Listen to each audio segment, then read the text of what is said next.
Saudara-saudara, sekarang ini banyak orang bisa memberi contoh, tapi sedikit orang bisa menjadi contoh. Ngasih contoh mah gampang, jadi contoh susah. Karena beliau manusia. Laqad ja'akum rasulun min anfusikum. Kalau kambing disuruh nyontoh ayam, yang nyuruh nyontoh kagak punya pikiran, ya kagak level. Kambing mah nyontohnya kambing, kebo nyontohnya orang, nyontohnya orang. Makanya Nabi kita orang, bukan malaikat, bukan jin, bukan dewa, manusia. Kalau manusia disuruh nyontoh manusia, itu perintah masuk akal, predispositionnya sama. Kalau disuruh nyontoh malaikat mah ribet kan. Malaikat bagaimana nyontohnya, dia mah tidur kagak, makan kagak, sama duit budeg, sama perempuan kagak open, lah susah nyontohnya. Ya, Superman tuh biar hebat nggak bisa dicontoh Superman, bagaimana terbangnya, lagian pakai celana dalam di luar ban, nggak bisa dicontoh Superman mah. Nabi kita manusia utuh, cuman sungguh pun manusia, kualitasnya beda. Ini namanya basyarun la kal basyari. Manusia memang, tapi jangan samain, bobot bibitnya beda. Contoh, kita nih manusia, kita tidur. Nabi kita manusia, beliau tidur. Tidur Nabi, tidur mata doang, hatinya nggak pernah tidur. Tuh bedanya sama kita tuh. Tidur kita keblek, asal tidur habis-habisan. Lagi kita manusia, kita keringetan. Nabi kita manusia, keringetan. Keringet Nabi harum wangi, bau minyak kasturi, zaman belum ada parfum. Keringet kita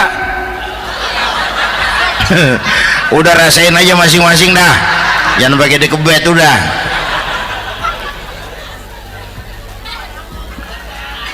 Contoh lagi, kita nih manusia nih, kita beludah nggak? Nabi kita manusia, beliau juga beludah. Ludah Nabi obat, ludah Nabi itu kan waktu mau hijrah kan sama Sayyidina Abu Bakar, sampai di Gua Sur, Sayyidina Abu Bakar bilang, saya turun duluan ke gua ya Rasul. Ngapain? Bersihin gua, takut ada binatang berbisa. Silakan turun. Sayyidina Abu Bakar bersihin gua, bener tuh, tangannya digigit kalajengking, sakit, ngebet, bengkak. Kalajengking Arab ya, emang di Arab kejadiannya. Wuher nyaut aja badan, ditahan aja, udah aman ya Rasul, silakan turun. Lama-lama dalam gua berduaan kelihatan juga Sayyidina Abu Bakar mukanya pucat. Nabi tanya, ma balu kayak Abu Bakar? Abu Bakar kenapa? Nggak apa-apa. Berat meninggalkan Mekah? Enggak. Malas hijrah ke Madinah? Enggak. Takut diubur-ubur Quraisy? Orang kata enggak, itu mah enggak. Lah kenapa muka kamu pucat? Tangan digigit kalajengking.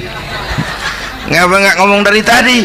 Saya nggak mau nyusahin Tuhan ya Rasul, biar saya tahan, asal jangan nyusahin Tuhan.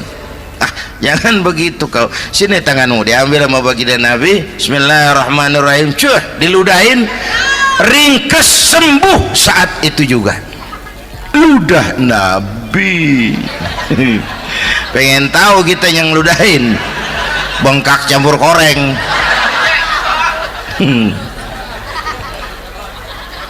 Satu tuh alasannya kenapa Nabi dijadikan contoh, karena manusia. Kalau manusia disuruh nyontoh manusia pasti bisa dong ya.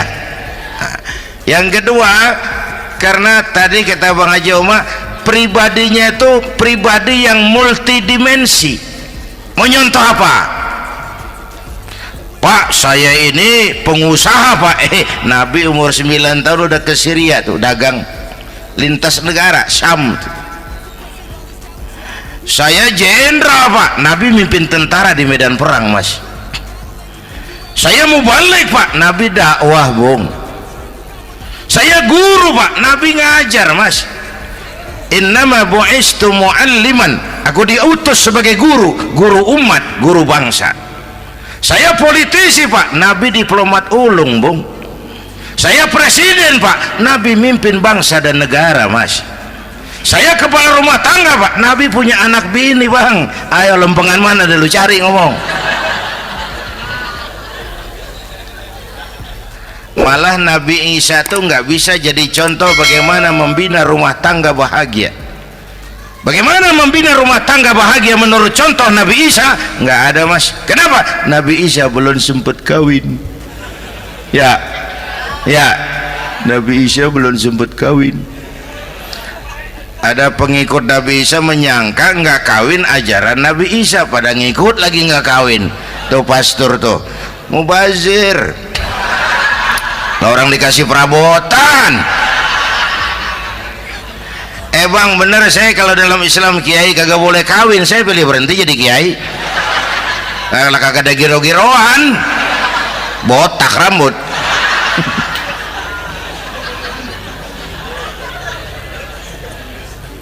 Makanya Bang Haji Oma cerita poligami saya girang banget tadi. Bukan yang ngomong ahlinya soalnya.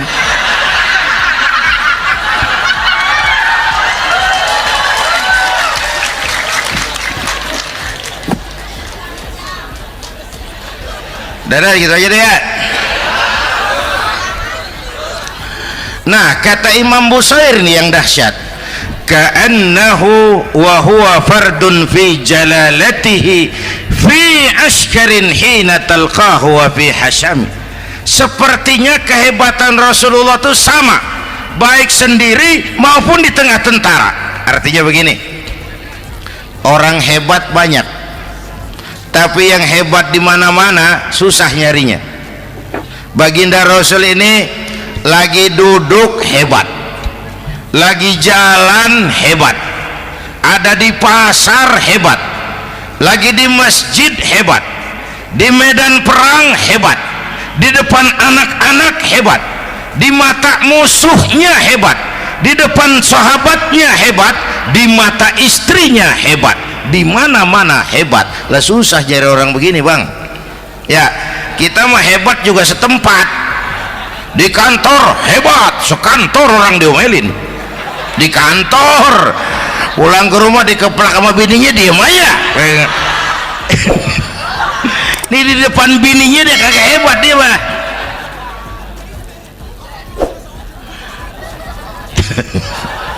Oke, lalu kalau begitu soalnya apa yang mau kita contoh? Saya sampaikan 3 aja. Pertama, Nabi kita ini tokoh yang sejak kecil udah ditempa kesusahan. Bu, tadi kata Bang Haji, Islam mengangkat derajat kaum perempuan karena perempuan banyak melahirkan orang besar. Lihat Sayyidah Aminah, ibunda baginda Nabi, melahirkan anak pertama tanpa didampingi suami. Meninggal suaminya, sedih hatinya, remuk perasaannya, tapi tegar jiwanya. Dilahirkannya bayi bernama Muhammad, diasuhnya penuh kasih sayang, diantarnya menjadi orang besar dan memang dibesarkan oleh Allah. Itu contoh tuh Bu. Bilangin anak-anak tong, bocah Nabi ngangon kambing tong, sekolah tong, jadi orang gede. Baba lu tibang tamat SD, lu sarjana lu. Baba lu cuman jadi RT, lu jadi camat lu. Biarin malu baba lu pala jadi kaki, kaki jadi pala, asal lu terus sekolah. Bu, anak sekolahin, gelang doang digedein lu. Nih kan kita Betawi nih pendidikan ngentengin banget kotaan. Udah dong, jangan tinggi-tinggi sekolah udah. Ngapa mak? Baba lu kagak sekolah hidup noh. Hidup dong, pun jamu monyet juga hidup.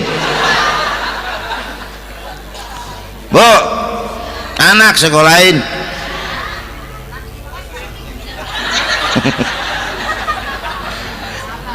Mahatma Gandhi, kecilnya begeng, ceking, cacingan, liatim. Emaknya tuh, Gandhi sekolah nak, Gandhi belajar nak, Gandhi jadi orang besar nak. Kalau perlu belajar ke Inggris, biar Inggris menjajah kita. Gak apa-apa kau sekolah ke Inggris, tapi jangan jadi Inggris nak. Jangan pacaran sama bule, jangan sentuh minuman keras. Gandhi jadi orang besar. Mahatma Gandhi tumbuh karena dorongan emak. Mak, udah yatim. James Watt, Kang Bandrek. Emaknya tuh yang dorong tuh jadi orang besar. Belum lagi perempuan yang jadi besar.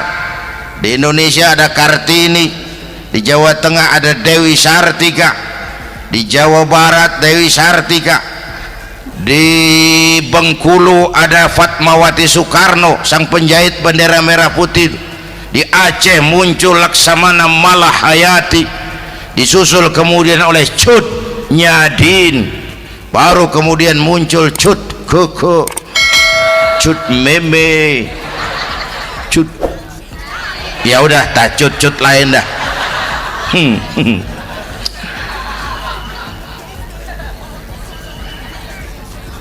Nabi ke remajanya nggak dikolokin, tegar, tahan bantingan, nggak cengeng.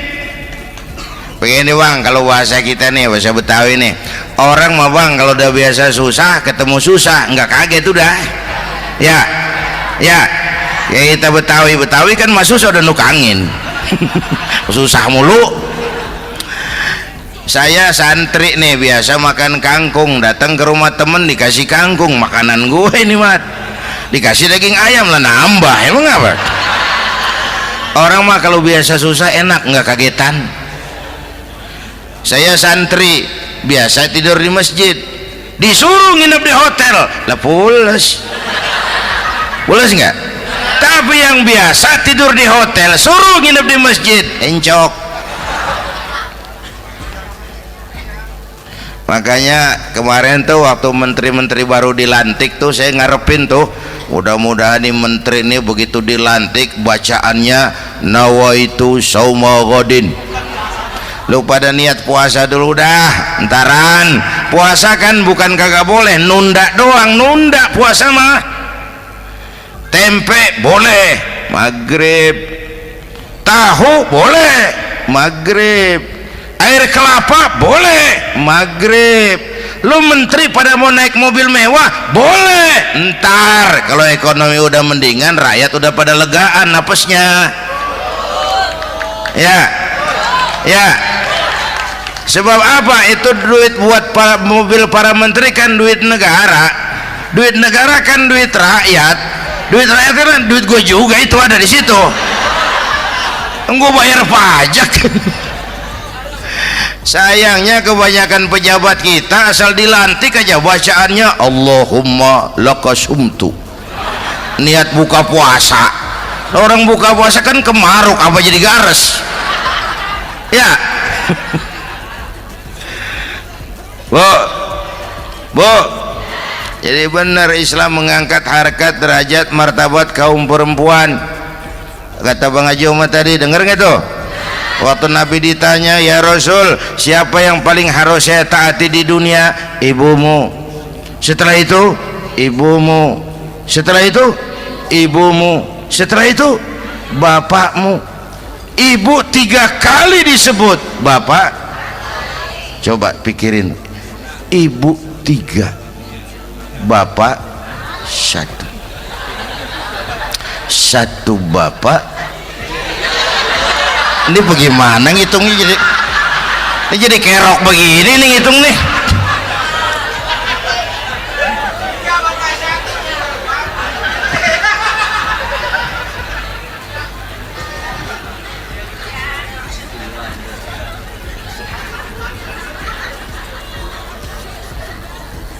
Jangan takut ngadepin susah. Hidup nih keras, kerja keras, perseringat banting tulang. Ya Bu. Satu. Yang kedua, contoh dari Nabi, orang yang paling bersih hatinya Rasulullah, orang yang paling baik akhlaknya Rasulullah, orang yang bahkan sudah dapat jaminan ampun dari segala dosa Rasulullah. Tapi orang yang kalau sholat malam sampai bengkak kakinya karena rajin sujud Rasulullah. Aspek ibadah apaan? Hei, diam-diam giliran gue ini ngomong.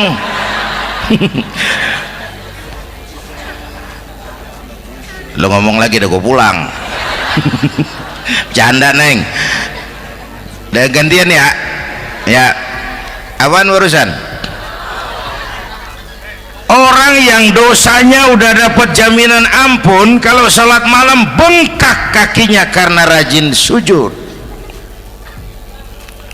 Saya tahu di sini juga banyak yang kakinya bengkak.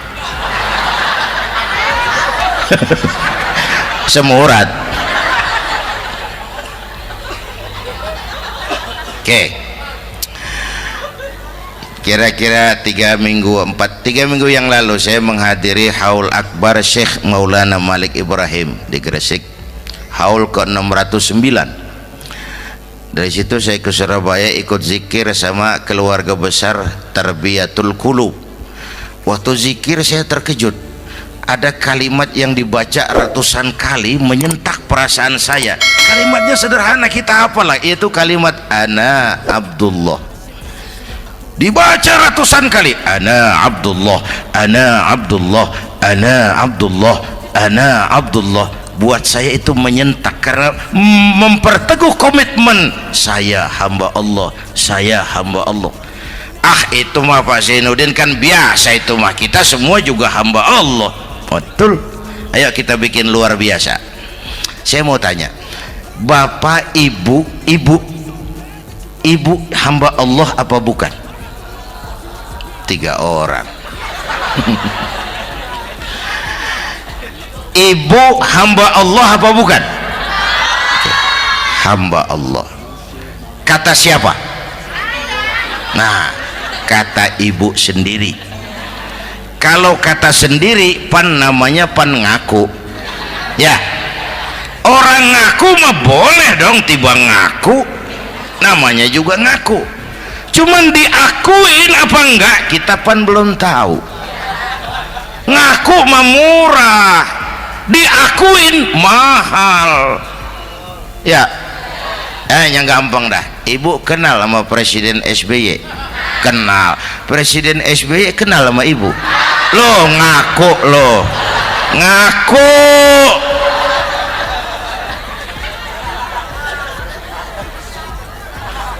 Saya hamba Allah, kata saya. Berapa banyak orang mulutnya hamba Allah, perbuatannya menyatakan dia hamba dunia, hamba harta, hamba jabatan, hamba setan, budak nafsu. Nggak sesuai ucapan sama perbuatan. Yuk jadi hamba Allah yang beneran. Jangan separuh-separuh. Kita mapan asal sakit mah hamba Allah. Ya Allah, ya Allah, lagi sakit, sehat ya dikit, keder, nyari masjid nggak ketemu.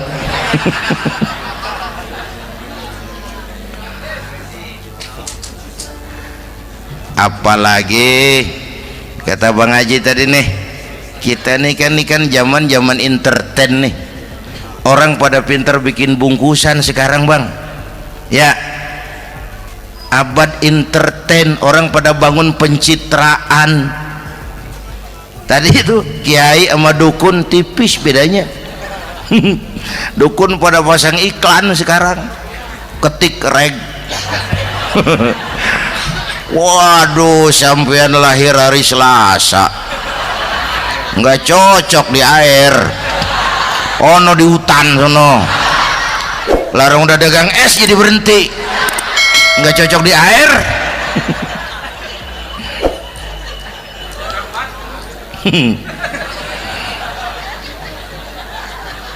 Bu, Di zaman ini siapa pakai apa, siapa mau jadi apa kagak urus nih. Bapak Ibu hadirin yang saya hormati, dan masyarakat kita ini kayak daun kering. Tahu daun kering? Gampang dikumpulin, susah diikat, berisik, gampang dibakar. Tuh daun kering. Penyakitnya kutil, kurang teliti, cepat heran, gampang kagum. Cepat heran, gampang kagum.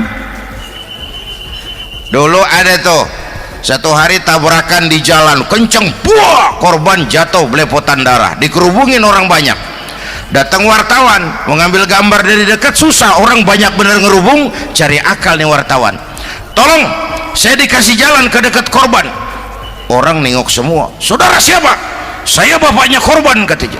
Dia ngaku bapaknya korban. Ya orang minggir semua, minggir, ini ada bapaknya korban.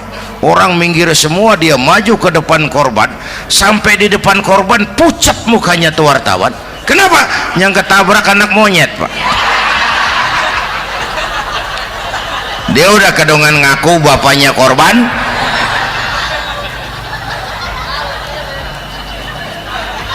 Bu, ini cerita pendek tapi pesannya lumayan nih. Kalau belum kenal bener mah jangan buru-buru ngakuin, ya. Dia kagak tahu yang ketabrak siapa, main ngakuin aja, saya bapaknya korban. Lu makan lu jadi bapak monyet, sono lu. Makanya jagain kampung kita nih, jangan kemasukan yang aneh-aneh, ya. Nabi palsu, aliran aneh, ya ini bid'ah, itu bid'ah kuno yang kayak begitu. Capek kita ngurusin begitu, udah kelewatan, ya. Yang tahlil mah terusin, yang kagak suka nggak apa-apa, cuman jangan ngomelin yang tahlil. Orang tahlil juga pakai dalil. Yang mabok masih banyak, yang tahlil diomelin. Kita nih kayak kurang kerjaan, akhirnya rame turu-turu kita. Padahal yang harus kita kembangkan kan rukun antar umat seagama, rukun antar umat beragama, rukun antar umat beragama dengan pemerintah, kata Bang Haji Omar tadi. Rukun antar umat seagama, turu-turu kita muslim nih kudu rukun. Beda pendapat boleh, marahan jangan, ya. Tangan kanan sama tangan kiri juga beda, cuman rukun. Asal kiri gatal nih, kanan kagak diundang nih, dia datang aja nggak rukin. Nggak ada kiri gatal kanan ngomel, lu garuk aja sendiri, nggak deh mah. Akur, ya Bu.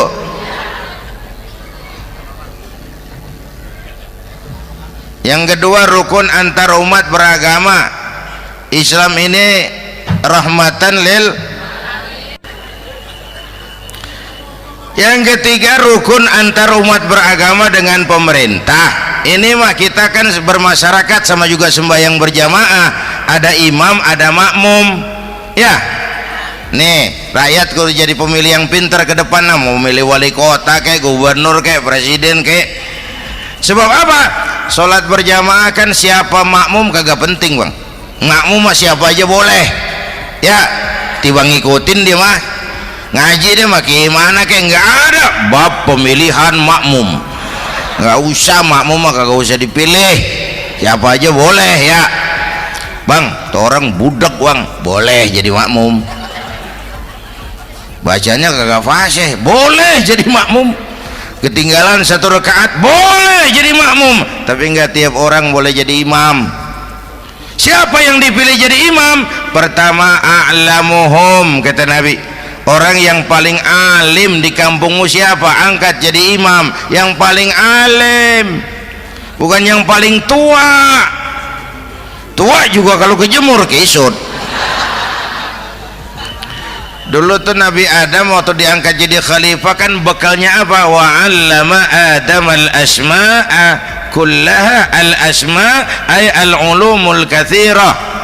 Dulu zaman Fir'aun perang sihir sama Musa, sekarang perang visi dan misi.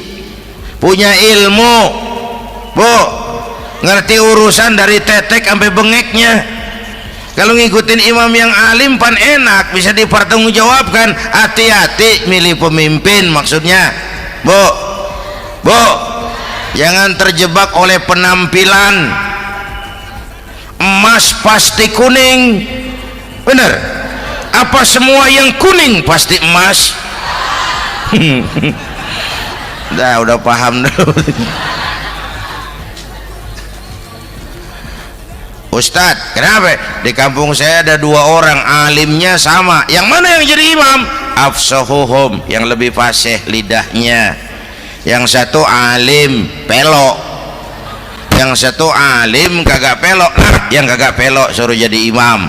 Kenapa? Nggak sah orang fasih bermakmum kepada imam pelok. Ustadz, imam pelok, makmum pelok semua. Sah. Namanya kampung pelok, biarin, susah diurusin udah itu. Apa sih artinya fasih? Yang enak deh, nyambung. Pegel kalau punya pemimpin kagak nyambung sama rakyat. Ya, rakyat mau yang ngidul deh ngalor, rakyat mau yang ngulon deh ngetan. Lah kan capek rakyat, kagak nyambung. Makanya kalau jadi imam pesan Nabi, idza amma ahadukumun nas falyukhaffif. Kalau kamu jadi imam, ringankan sholat kamu. Itu makmum nggak sama kekuatannya. Jangan panjang-panjang kalau jadi imam, kudu tahu keadaan makmum. Tuh makmum ada yang udah tua rentak, diri aja udah gemeter. Ada yang punya darah tinggi, kalau sujud kelamaan palanya ngebet. Ada yang udah janji tuh makmum habis sembahyang mau terima duit. Kalau imam kelamaan kalau saudan makmum. Ya, nyambung. Jangan udah diangkat jadi imam saenake dhewe. Salat isya berjamaah, rakaat pertama selesai Fatihah Yasin. Makmum ikut mengikut, cuman bari ngancem. Besok gua tawiatin balik lagi udah. Kagak nyambung. Kalau nggak nyambung tuh capek, Bu. Jangan tersenyum kepada orang buta, jangan berbisik kepada orang tuli. Kagak nyambung. Orang buta diajak senyum, bagus sih maksudnya, cuman kan rada mubazir. Orang jaga kagak paham. Cari pemimpin yang nyambung.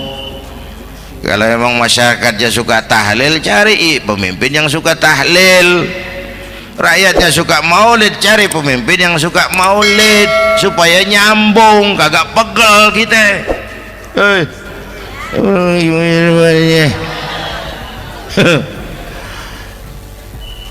Bapak Ibu hadirin, saya balik urusan kita.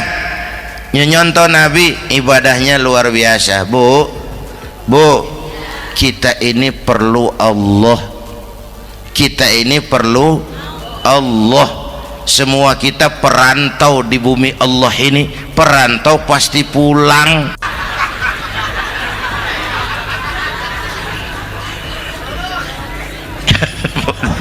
Bolot, bodoh kalau ada perantau, dia sadar dia perantau tapi nggak pernah mikirin pulang. Lebih bodoh lagi mikirin pulang tapi nggak nyiapin bekal. Yang tadi Bang Haji Omar udah bilang tuh, muda mati ya.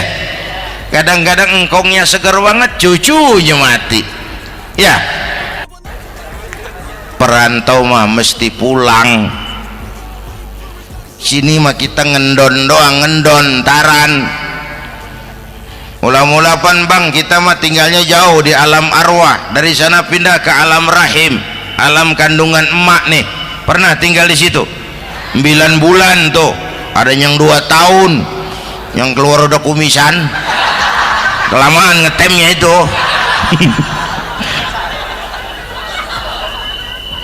Dari sisi ini mau pantas ibumu, bapakmu, karena alam rahim, fisik dan psikis emak lebih capek dari kita bapak.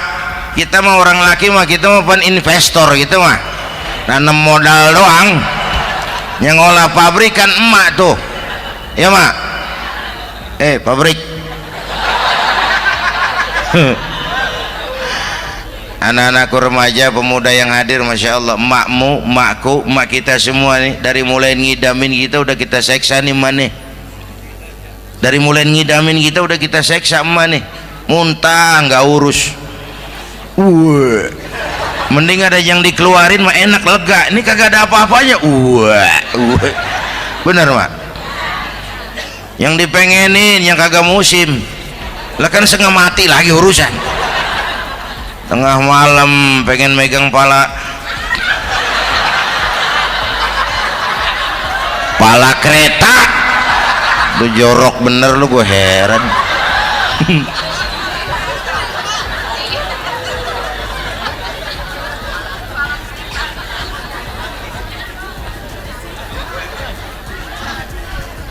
Bapak Ibu hadirin, yang ketiga terakhir, contoh dari baginda Nabi, modal utama perjuangannya adalah akhlak. Memperbaiki akhlak, pakai akhlak. Rasulullah ngajak, bukan ngejek. Rasulullah merangkul, bukan mukul. Rasulullah pakai argumen, bukan pakai sentimen. Tujuannya adalah kebenaran, bukan menang-menangan. Prinsip dakwahnya basyiru wala tunafiru, yassiru wala tu'assiru.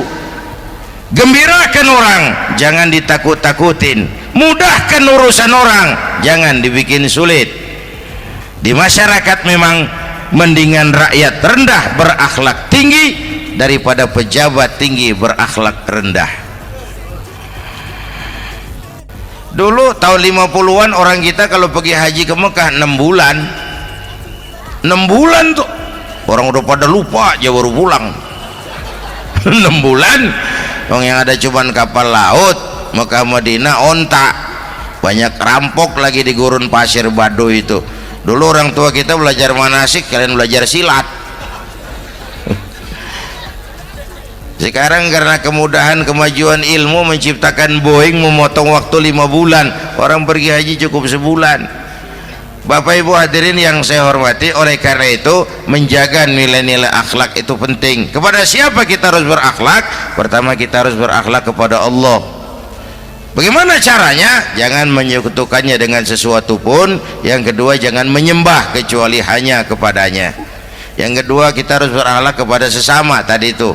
Yang ketiga, kepada lingkungan. Saya dulu masih zaman ada almarhum kakek saya, engkong. Kampung saya banjir, air masuk ke rumah. Saya teriak, "Kong, banjir Kong." Engkong saya ketawa, "Biarin, bukan salah air, habis salah lo." "Salah kita bagaimana Kong?" "Lah lo tempat air lo tempatin. Yang punya tempat datang ya kagak ngerti, ini tempat gua, ini di sini nggak pada lo, lah banjir." Engkong saya nggak makan bangku sekolahan, tapi wise Pak. Air kan bukan musuh, air kan temen kan kudu punya tempat.